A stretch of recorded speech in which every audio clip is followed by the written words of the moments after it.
I am Olajumoke Olatunji. President Tinubu approves the appointment of 8 new chief executive officers for parastatals and agencies under the Ministry of Information and National Orientation. On the interview segment for today, we focus on INEC and the search for electoral integrity with the program manager of election for Yaga Africa, Paul James, as our guest. Welcome to Politics Tonight. Please stay with us. We'll be right back.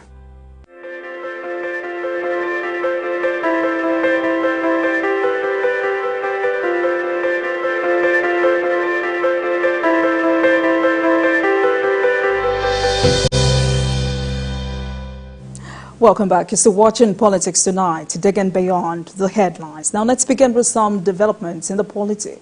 President Bola Tinubu has approved the appointment of 8 new chief executive officers for parastatals and agencies under the Ministry of Information and National Orientation.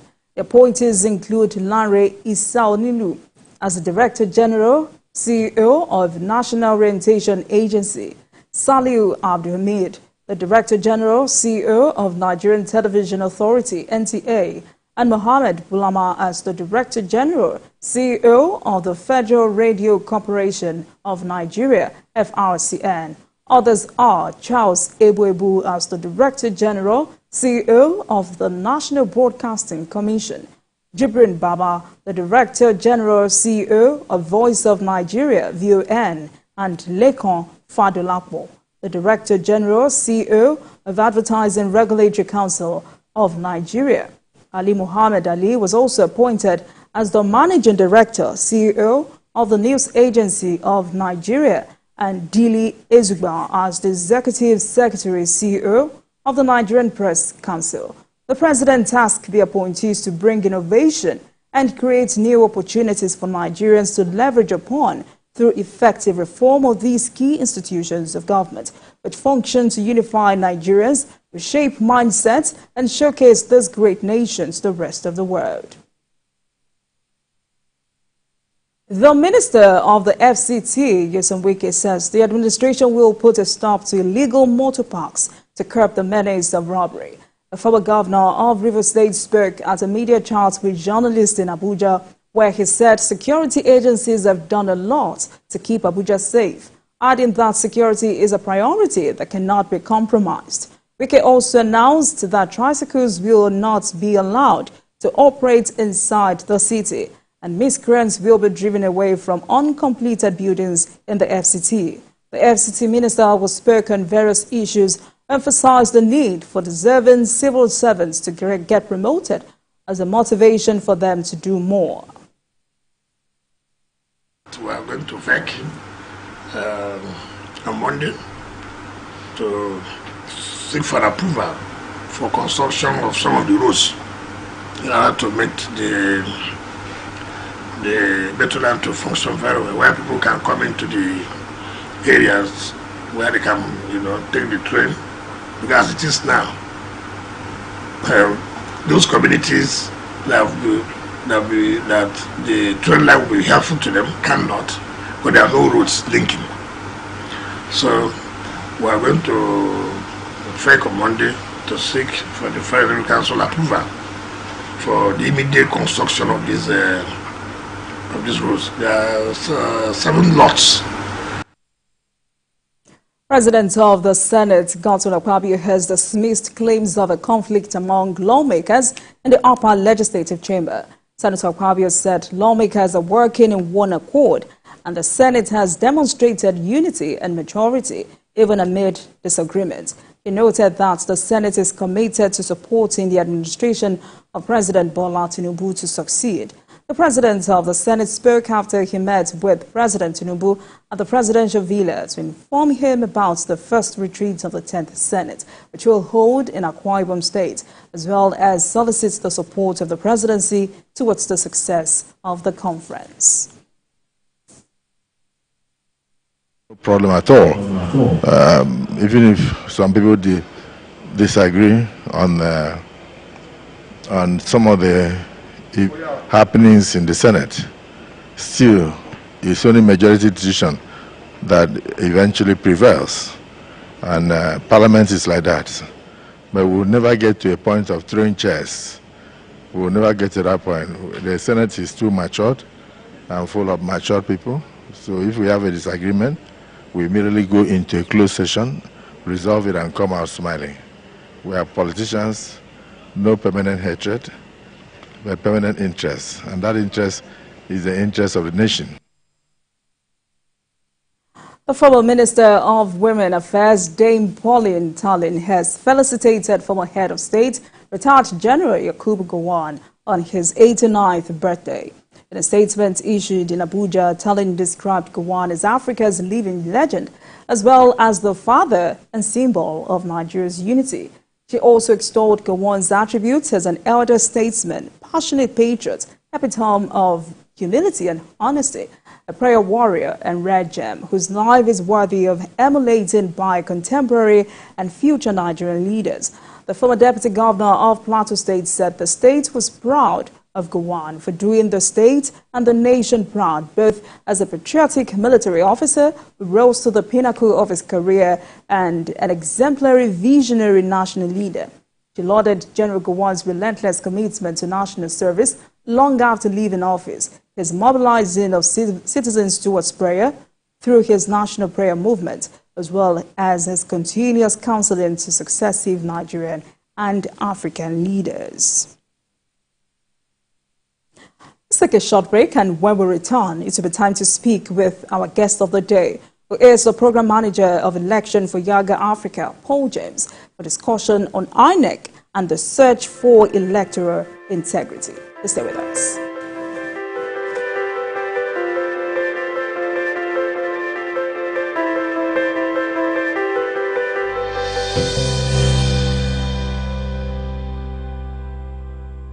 Welcome back to Politics Tonight. Now let's get to our interview with the guest of the day.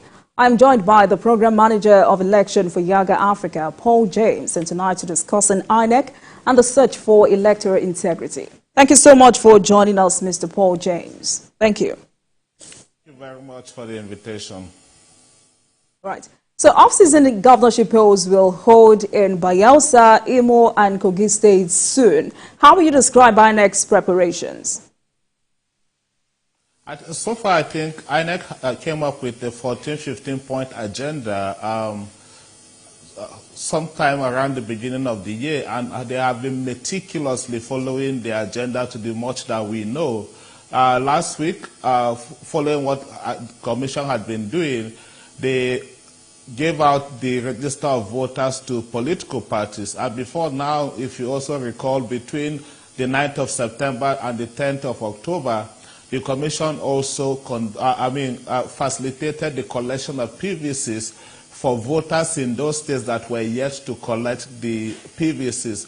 But before we arrive at this stage, there has been a bit of concern as to how the Commission was engaging the three elections, especially because since after the February and March general elections, to some extent, there is this sense or this feeling like the Commission has been a bit quiet until, much later around July or so before, that momentum also picked up preparatory to those elections. But for the much that we know, there has been an intense engagement by the Commission in the three states.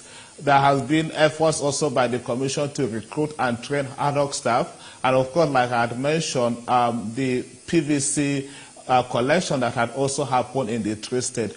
But there was also an expectation before now, especially from the citizens of the three states, especially confusion as to whether or not the Commission was going to engage in the continuous voter registration exercise. As we know, it was suspended in January of this year, just before, it was suspended sometimes last year, just before, as the Commission continued to prepare for the general election. So it wasn't very clear whether the Commission was going to resume the continuous voter registration in those three states. What will have solved this problem for me will have been a very clear communication on the part of the Commission to, provide those sort of guidance to the citizens of the three states as to how it intends to engage. But as it stands, I think to some extent, the Commission is in the right, is on the right footing as it continues to prepare for those elections. Right. So these elections will be the first to be conducted after the disputed 2023 general election. How confident are you that we will witness something significant next month? Well, I think it is, like we will continue to say, another opportunity for the Commission to redeem itself, especially because there has been some sort of public, if you like, citizen disillusionment as to how the Commission had approached the general election, especially around its public communication. Now, it was an election that was predicated on the use of technology, that is speaking about the 2023 general election.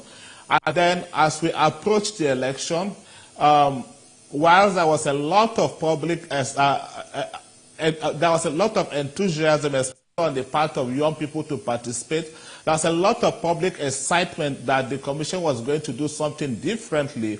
We saw how that process went.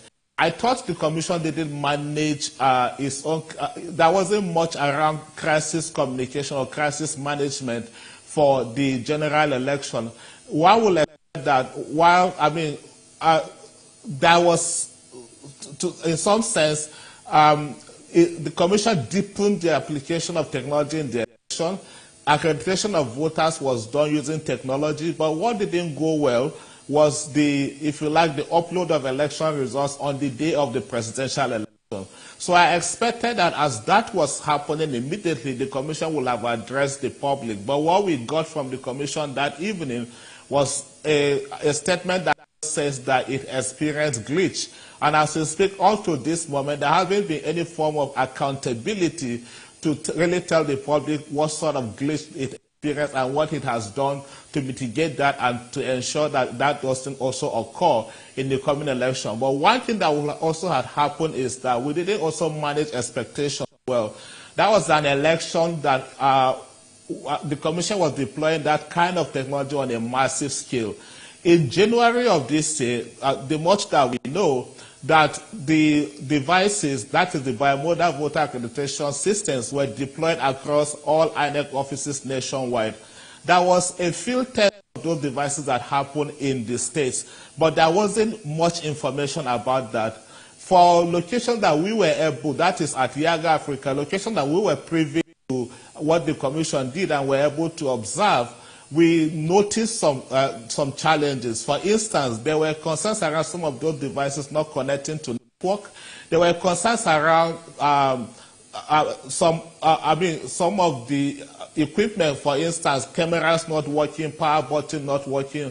The assurance we got from some of the Commission staff was that, oh, all of this will be resolved before the election. If you recall also in that election that the Commission conducted a mock exercise barely 20 days to the election. That was on the 4th of February, and that happened in around about 316 locations. Less than even 1% of the total number of polling units that we had, 176,000 polling units. Now, for the best that we thought, the Commission could have cherry-picked this location and also even the devices because things went well. But I thought there would have been an opportunity to test this even in more locations. Nothing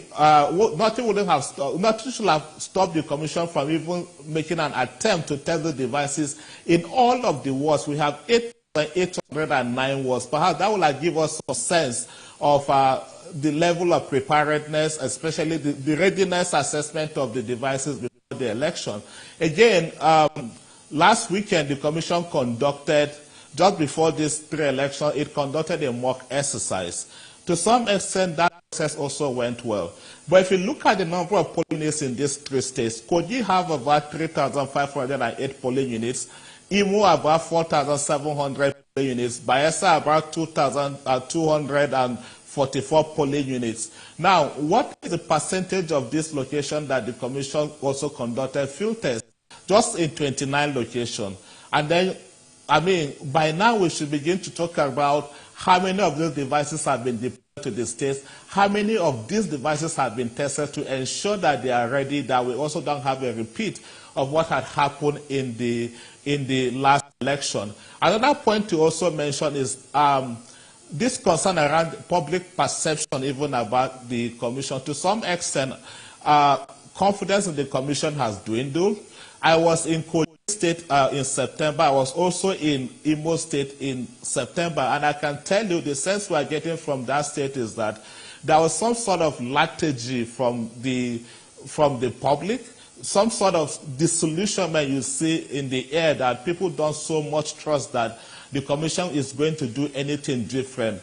And so, I mean, you expect that while I see some effort on the part of the commission, that more will also have been done, or more is expected to be done as the commission continues to interface and engage with the public ahead of those elections.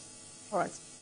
Right. So, Mr. Paul, because stakeholders like you have said no elections across the world is smooth or devoid of one glitch or the other, and so glitches will come. But are you saying that INEC needs to be more accountable to Nigerians to regain public confidence? Of course. I mean, there is no running away from that. Accountability in the sense, again, I go back to the 2023 election that came with so much promises. That election had happened, and up to this moment, there hasn't been some sort of audit of what really transpired in the election. Perhaps people may just have been making assumptions as to the failure of the technology, or even how some of the INEC officials were complicit in the election. INEC should have come clean to tell Nigerians, like, that all of this unnecessary tension that is happening, come clean to tell Nigeria what really happened in the election. And if there are people that perhaps did what the commission didn't expect them to do, have they been apprehended? Has there been any form of sanction?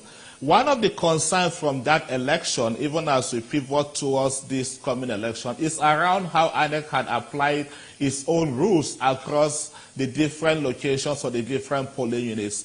Now, that is also one thing that has affected public confidence. If you recall in that election, specifically the March 18 election, for a state like Adamawa, after the election, we got, a difference of about 31,000 votes between the two major contenders in the election. The commission decided to go for a supplementary election. You got states like Kaduna that have about 10,000 votes different between the two major contenders. The commission didn't call for supplementary, or even states like Ogun with difference of around 19,000. So you see different application of rules across different locations. Of course, it will arouse this sort of agitation, or this sort of public sentiment that we see towards the commission. So like I said, we hope redress have been made, and if that had happened also, maybe there should be some form of accountability matrix, and even on the part of the commission, like we will continue to emphasize, engage the public and tell the public what you have done to remedify those issues or those concerns that people, genuine concerns, if you, to the best that I know from the election, and how is the commission planning to ensure that they don't happen again as we engage the 3 elections in these states. Now, these are also, for state elections, there are different dynamics, different things play out around the election. Most times when you want to compare elections at the subnational level, you compare one election against the other, against the next election. For instance, it will not make sense to begin to talk about election in Bayelsa and you're comparing election in Bayelsa and Kogi, because different terrain, different issues, different challenges. In Bayelsa, one of the biggest concerns we know is that it's riverine. Over 90%, over 70% of the state is covered in water. There is this analogy or this saying in the state, he who controls the water has the election. We saw the challenges that had happened in the 2019 election, where in some locations, INEC staff were kidnapped, election materials were hijacked. What is the commission doing, maybe in partnership with the security agency, to ensure that we don't see that also happen in the coming election? Another thing, again, in the Bayelsa election is, something that wasn't within the control of the commission, the concern around flooding. On election day in 2019, I was in Yenogua. We saw in the morning of the election that the commission even had to move some voters because of flooding concerns. They had to move polling units rather because of flooding concerns. And then people didn't have prior information. They showed up at the polling unit and realized, oh, they have been moved. What sort of plan is the commission putting in place aside of public communication to ensure also that when this sort of things happen, that people will be able to easily navigate and also be able to access their polling unit? Again, in terms of building public confidence, one of the things that was discovered during the presidential, the last election was the fact that voters were reallocated to polling units. There wasn't also much communication around that. People only got to discover that during the mock accreditation exercise that they have been moved. What the commission simply did at that point in time was to send out a text message, a text blast, telling people how to identify or how to locate their polling unit. Now the question to ask is how many people even have access to or internet savvy that are able to even access internet to even begin to know how to apply themselves to getting to know where to go and vote on election day. So we hope that all of these communications, like I will keep saying, are very clear, and that for the coming election, again, people will be able to easily identify their polling unit. The commission will also be readily available to provide all the kind of help that voters will need so that they are able to vote as they would like to vote. Right. So having said all this, what major task will you say INEC has ahead of it in these governorship elections? So, I mean, as we engage the governorship election again, I don't also, in fairness to the commission, that we don't also leave everything to the doorstep of the commission.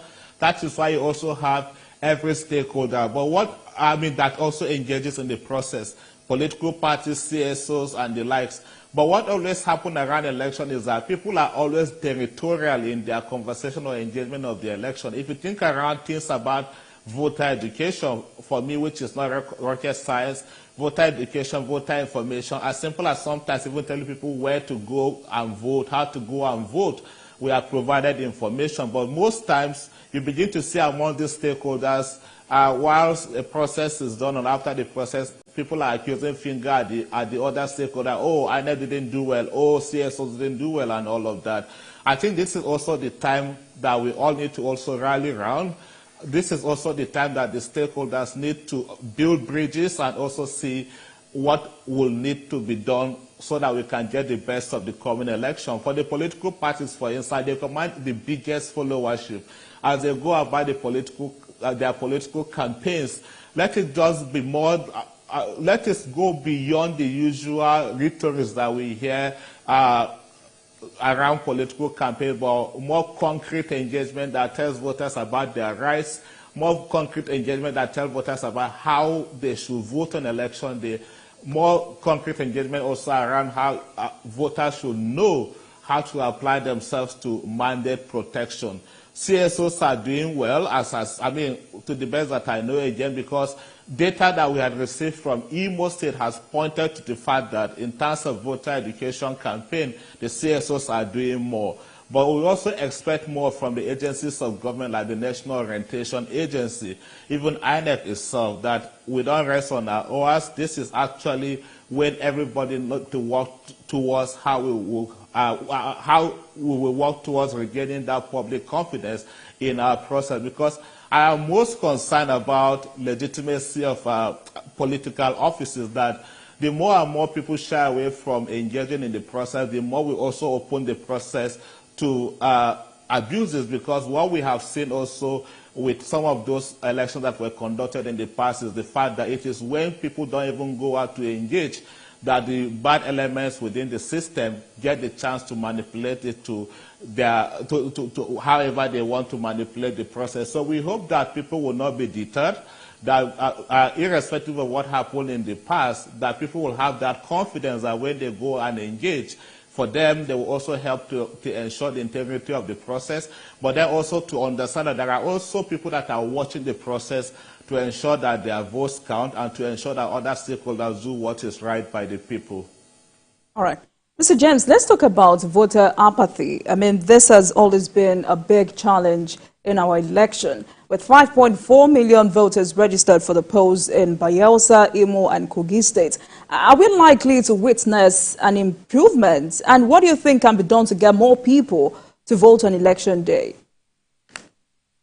Well, now, for me, it's even a bigger concern, because if you look around issues that sometimes inhibit voters from participating, sometimes it's even beyond their control. I see participation in a more broader sense to include even the moment the voter apply themselves to go engage, even from voter registration. We got over 93 million Nigerians that have registered to participate in our elections. And like you rightly pointed out, over 4 million in Bayelsa State. So from that point, they have shown interest to engage. Now, if you look at the factors that had caused apathy in the last election, as much as we don't want to talk about it, to some extent, I think it was a case of voter disillusionment, not necessarily apathy. Voters truly wanted to engage, but some factors limited their engagement. If you recall, before the presidential election, there was this Naira redesign policy, and then how it affected or impacted planning for the election in the part of the commission, and even for how it limited or affected voters from even engaging. Because I recall in that election, someone I knew that was stuck in Imo State that needed to return to Abuja because their registration was in Abuja.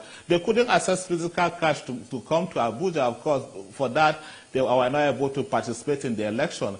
And if you also recall what had happened across some locations on the morning of the election, there were concerns around logistics again on the part of the commission, delayed commencement of polls in some places where, for instance, if person will only have, that window of opportunity to come engage within some limited time, and then INEC is not available to provide that opportunity for them, we lose that vote. Or if you think about also some sort of ethnic profiling that had happened in some location where some persons, because of what their physical appearance, were not even allowed to engage in the process. So, but having said that, I think the much concern that people had was about how the commission managed the process. I hope that the commission had learned and that the commission will improve.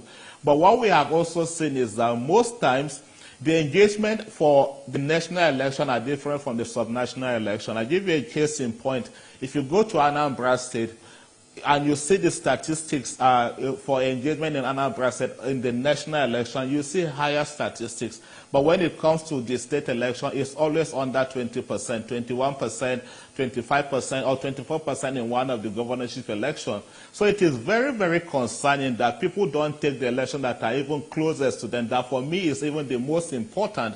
People don't take them as serious as we take the national election. Voter education efforts, as far as I know, always happen around those elections. Perhaps it's also, for me, the time that the citizens begin to have a rethink that is if they want to have a voice in government or a voice in determining who becomes their leader, perhaps this is the opportunity, this is the time for them to do so. Because for me, sitting on the fence doesn't solve the problem. Not even going to vote, for me, is also another form of voting, because they also allow whoever they wouldn't want to emerge as the candidate in that, or the winner in that election. So it's an opportunity for me for a rethink, an opportunity for voters to think about how they engage, the strategies for their engagement. Like I said, concern around party is very broad. Sometimes even from the party nomination, the sort of option that the voters have before them when they go to vote.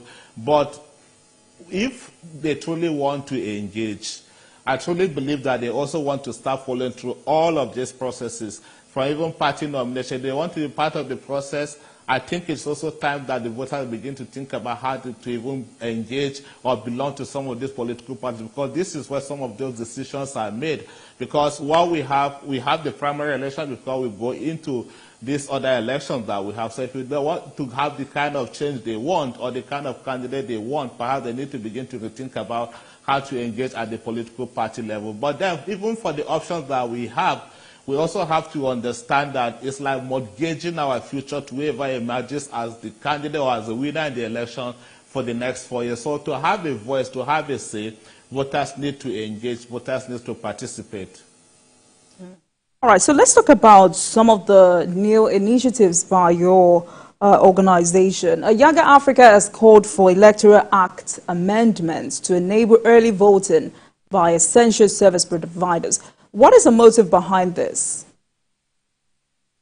Well, these are lessons from or learnings from other democracies or other elections that we have participated in, but also beyond that to say, if you look at the number of election workers and how we miss that percentage of votes in our own election, or how they don't get to also determine who becomes their leader, it is quite worrying.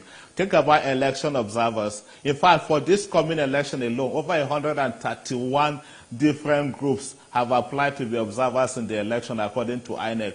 Of these, I know a group like Yaga is deploying over 600 observers. So think about 600 votes, that 600 persons that may not get to vote because they are watching over the election. Other election workers like even INEC staff, election workers like security. I mean, it's just too much that when you put these numbers together and what we always miss, how we always miss out on this category of voters, we are saying it is time for the Commission to begin to rethink how we want to incorporate this category of voters in our election. And we thought the best way to do so that it also doesn't affect their other responsibility around the election, the best way to do is to begin to think about an early voting opportunity. If you go to Ghana, this happens. The Liberia election that also had happened last weekend, it was, on the 10th of October, there was also the opportunity for early voting for election workers. So if it is happening in other democracies, why don't we also begin to try that in our democracies to give also this category of voters to vote? And if you also think about the political economy around election, the costs that go into planning for the election, INEC plans for even these voters that don't come out to vote. Think about the cost per voter and then the sort of waste that we have been allowing in the process or in the system. So we think it is time for a rethink on the part of the Commission or other stakeholders to see that we make this happen in our elections in Nigeria. All right. So another innovation Yaga Africa is making a case for is inclusion of photographs and names of candidates on the ballot paper in elections. Mr. James, why do you think this is necessary? I think even from where, for you, from where you sit, you agree with me that we think that will reduce a lot of indiscretion in our election. This will reduce a lot of things in our election, especially around voided votes. We thought if you have the face of a candidate, even if a person, a voter doesn't remember the party logo, perhaps they could identify something. They may be able to either identify the face of the candidate or be able to identify the face of, the logo of the party. And that could, or that may reduce voided votes in our election. I think for me, it is the way to go. We have tried our options for a very long time. And we have also seen some concerns that have been raised about some of the ballot papers that have been printed by the Commission in the past. In some cases, we get report of ballot papers that don't even have logo of some parties, or ballot papers that are also not, sometimes not complete, or some parties are missing completely from the ballot paper. Maybe by the time we begin to introduce all of these other measures, having the face of the candidate, having the logo, it will some sort of provide some opportunity to do a better job in preparing ballot paper. It will provide opportunity for the voters, like I said, or for people that are also providing voter education. It will make it a lot easier for people to be able to educate people as to how to mark their ballots and how to vote on election day. Well, but given how litigation drags on in this country, sometimes candidates for election are resolved by the courts less than 48 hours to elections. Is it really practicable? Well, I think that's also another hurdle that we need to cross, especially around how people keep running to court sometimes to seek injunction. I will talk about the practicability, but even about how that has continued to derail election preparations. I recall in 2019, my colleagues were in Kogi, I was in Bayelsa, that even for us as observers, we had to reprint our election observation checklist just about 2 or 3 days to the elections in Kogi, because the court had ruled that one other party had to be included on the ballot. And when you think about the impact of that on election planning, even for the commission, I think that was also why, in the wisdom of all of us that had engaged or campaigned around having the new Electoral Act, that was the wisdom behind why we want to see that everything around the election, preparatory to the election, things around litigations, are concluded well enough, in a good time, well ahead of the election. As much as that is what is anticipated, we know some persons keep going back and forth with the court, even very close to the election. So I think this is also where the judicial system also needs to begin to help the electoral processes. If you think also around some of the cases that ended up in the courts before the election, over 900 or thereabout cases, and 700, more than 700 of those cases were thrown out. And I mean, just imagine even the time wasting, because sometimes even in the application, these things were not properly, the applications were not properly done, or even sometimes they go to the court and then realize, oh, they shouldn't even have been here in the first place. So we thought that should even be proper education about which sort of case the causes should even be entertaining. But more so, we need to begin to think around how that also affects planning for our election. So on the part of the commission, I'll be honest, I don't also envy the commission. It affects a lot of things. For the citizens, it also sometimes creates some sort of confusion as to even about how the citizen engage. We have suffered that, like I said, as observer group, but as much as it's not something I think we may run away from in anytime soon, we need to begin to rethink about how our judiciary engage or handle some of these issues, and also make sure that we have a good timeline to sort of finish off all of this so that they don't continue to affect or derail our election. But like I said, it's just having the face of someone on the ballot. If the commission or if the court ruled that the person should be replaced or another a party or candidate should be replaced, perhaps let that be done in a good enough time that the commission will be able to go back and reprint those ballots ahead of the elections. All right, Mr. James, let's take a break. Paul James is the program manager of election for Yaga Africa, and we've been discussing INEC and the search for electoral integrity. We're going to break, and I will be right back. Please stay with us.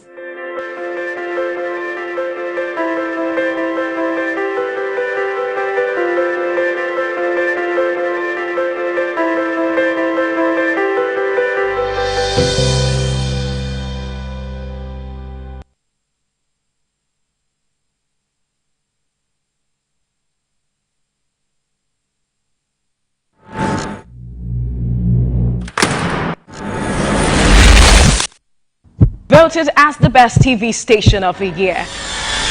TVC News breaks into the core of every event as they happen. Following all nationwide big and impactful stories. Without the news from every perspective. Covering every human angle. I am Veronica, bringing you the news you would want to watch.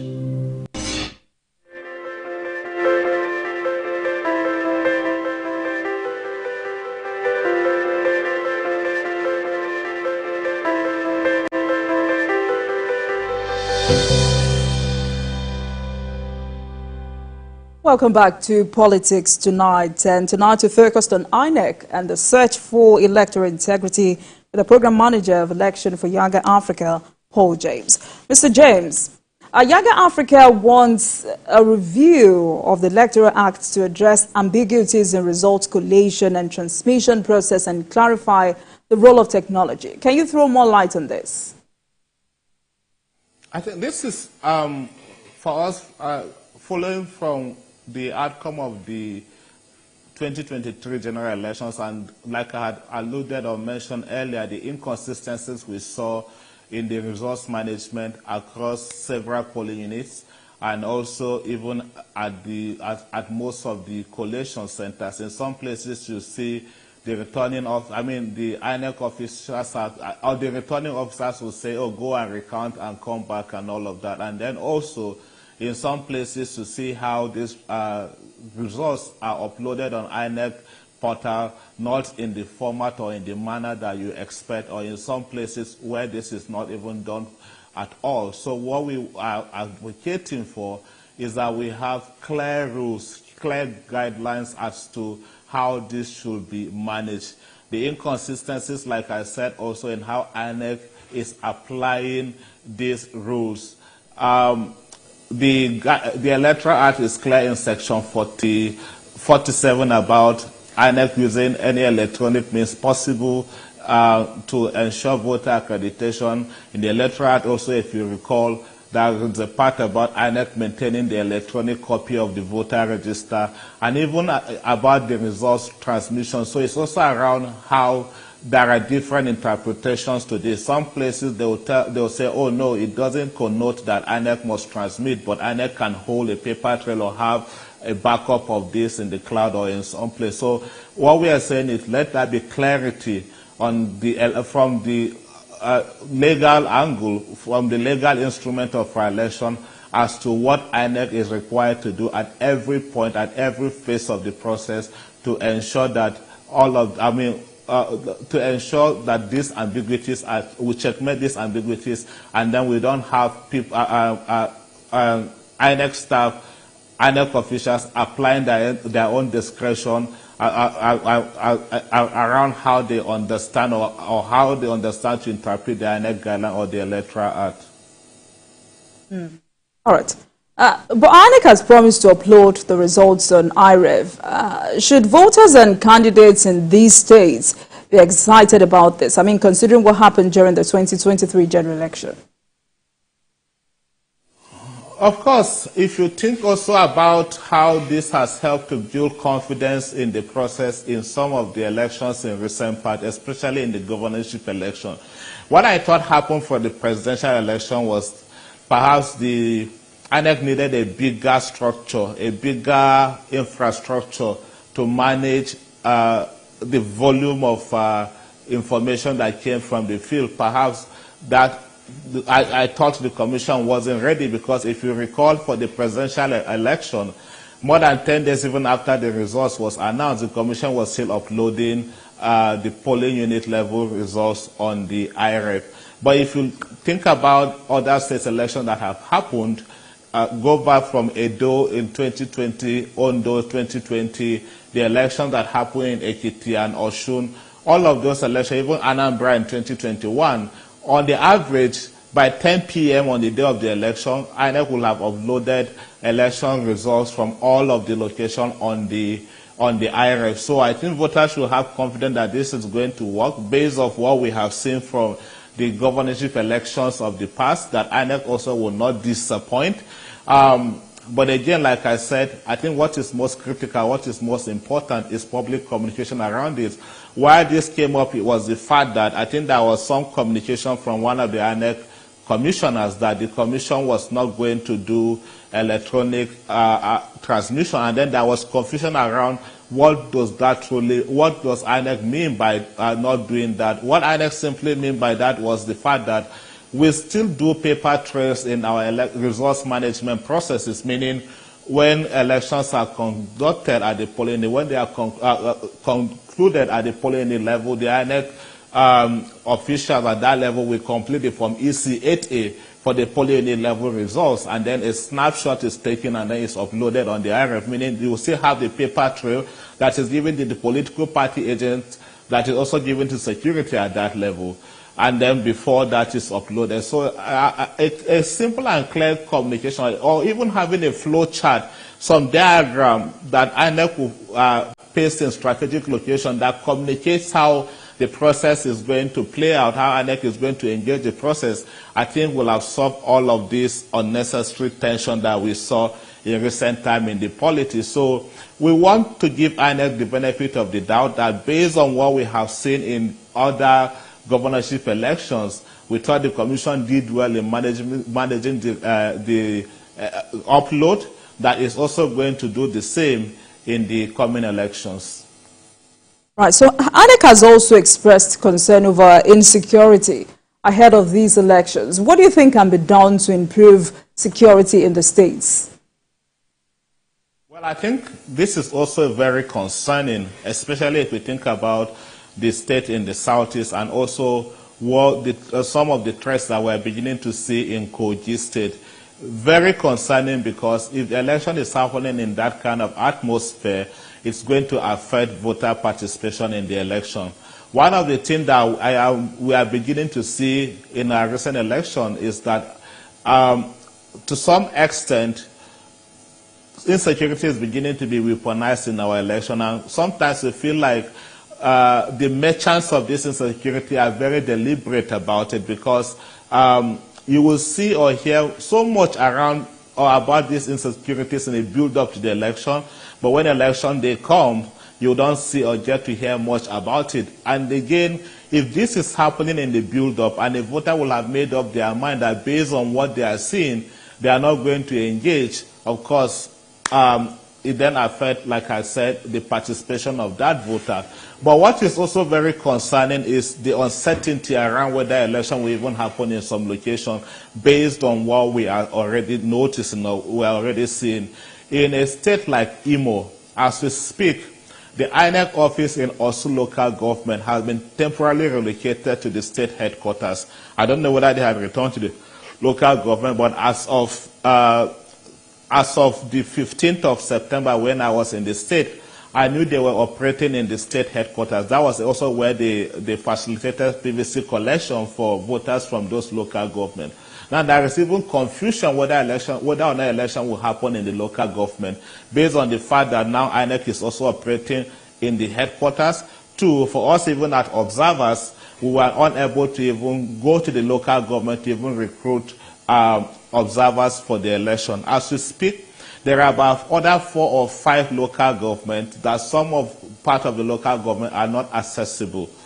We have places like Oru East, Oru West, some location in those places, some locations in Okigwe, in Imo, some location in Orlu local government also, that as we speak, up to this moment, we are even yet to get observers because of the fear of security, or also the fact that some voters the uncertainty around security in those neighborhoods and what might happen on election day. So what we expect is on the part of the security agencies, that assurance that they are going to protect lives and property for the election, that assurance that come election, the voters will be able to go and participate in the process peacefully. But more importantly also, early engagement also on the part of the security, seamless communication also from the security.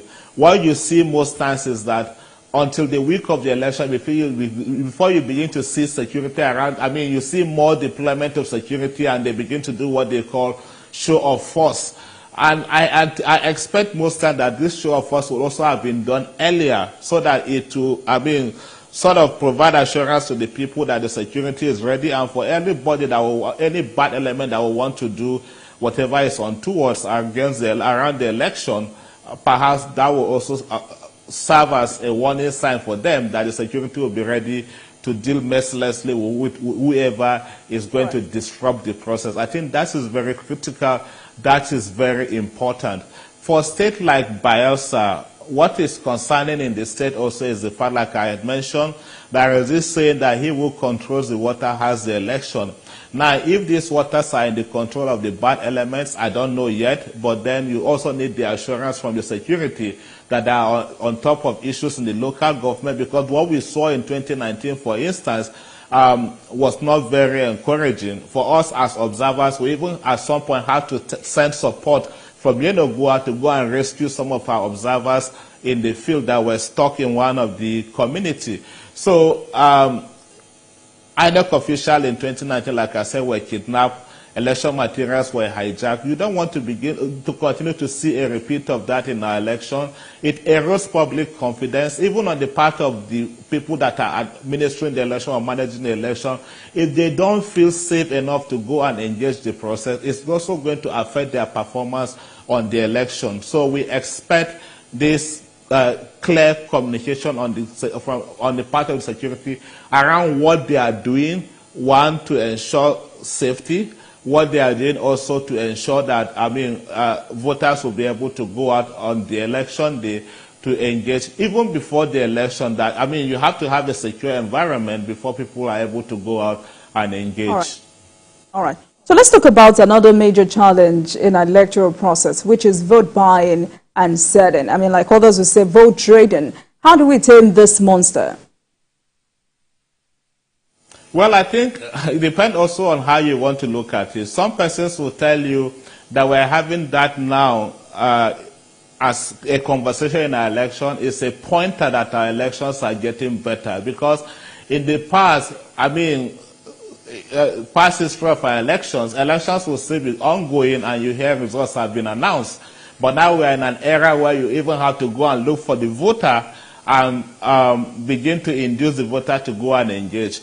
But these are happening sometimes, to be honest, from the point of ignorance. The voters didn't even know that there is even a penalty for engaging in that. The Electoral Act is very clear. Any person that engages in either buying or selling vote, there is penalty of 500,000 or a fine of 500,000, and I think imprisonment of about 12 months. Maybe what has been lacking for me, I would say, is sanction in this process. Is sanction most times, because they happen in public glare, like we are saying in the past, and sometimes they happen right in the presence of security agents, and they don't apprehend anybody, they don't do anything. Now, what we see also in the build-up to the election is that this vote buying takes different shape. What is already happening in some of the states is, for instance, we are seeing people collecting some information of voters, PVCs, permanent voters card. We had reports in Ahiazu local government in Imo State about people collecting PVC codes from voters and giving them 10,000 naira. That is very sad that this is happening. And then, like I said, there is also public information about this is happening. We want to begin to see enforcements of sanctions. We want to begin to see that people, especially the sponsors of this, are named and shamed. Maybe it will help to reduce that in our election. All right. So quickly, in 30 seconds, what role can civil society play in helping Nigeria achieve electoral integrity? I think the best that the civil society can do within the remit of what they are, what the law permits and what resources permit, they are doing it. As civil society, to some, most times, they provide public education about how voters should go and engage. Sometimes the limiting factors for the civil society is around resources also to do that. But what we always emphasize is that voter education, voter information, civic education is not rocket science. You had provided a platform for me this evening that I'm able to speak to Nigerians or the people of the state about their elections. So as much as we are getting this opportunity, this forum, and we are dishing out information for me, we will help to educate the public about their rights, help to educate public about how they will engage. But I think to some extent, the civil society is trying. What we have seen that is worrying in some quarters is that some of these engagements are episodic. They are done only around or close to the election period. But this should be a continuous engagement. Wherever we have the opportunity, we continue to speak. All right.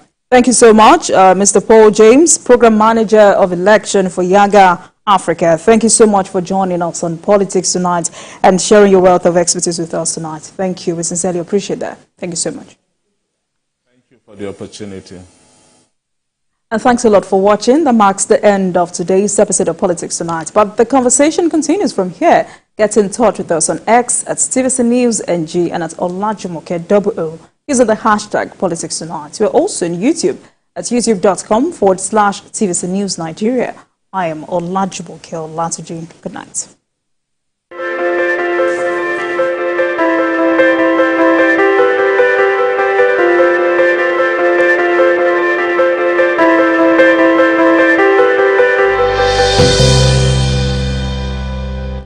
In life, making great music is a process. And a key part of that is the right data and the data that helps you understand what needs to be done and how to do it and what sound will connect with listeners. Bring it up. That's what we're waiting.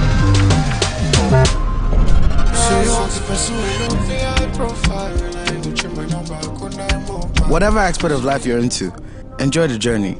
9 Mobile's got you covered. Dial *301# now. 9 Mobile.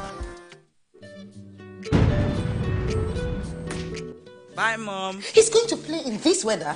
Why did you let him go? He might fall ill. And if he doesn't go out for practice, how will he win more trophies? To protect our family from illness-causing germs during the rainy season, we use Dettol soap every day. Dettol with germ defense gives you protection. Rainy season brings a lot of germs, and Dettol soap's germ defense protects you from up to 100 illness-causing germs. Dettol soap is endorsed by the Nigerian Medical Association. Be Dettol sure. Akiwande Oluwole Soyinka was born on 13th July 1934 in Abeokuta, Nigeria, to parents Samuel and Grace Soyinka. His education began with the Christian lessons of his parents as well as the more traditional Yoruba spiritual customs taught to him by his grandfather. He had his preparatory university studies at Government College Ibadan in 1954, subsequently University College Ibadan, and he continued at the University of Leeds, earned a bachelor's degree in English literature. Soyinka's master's degree focused on projects combining his Yoruba culture with traditional British theatre traditions. He later returned to school in Nigeria to study African theatre, during which time he continued to produce poems and plays, one of which appeared on Nigerian television. Shortly after, he became the chief of the Cathedral of Drama at the University of Ibadan. Nigeria had only recently gained independence from Britain and political corruption was at a high. Soyinka's plays and poems became increasingly political and he began giving speeches protesting government corruption. He was accused of conspiring with the Biafra rebels. He was therefore arrested and imprisoned in 1967 for almost 2 years during the Civil War, but managed during his time to write numerous poems. He was finally released in 1969 after a brief period in France. He returned to his position at the university where he founded the magazine Black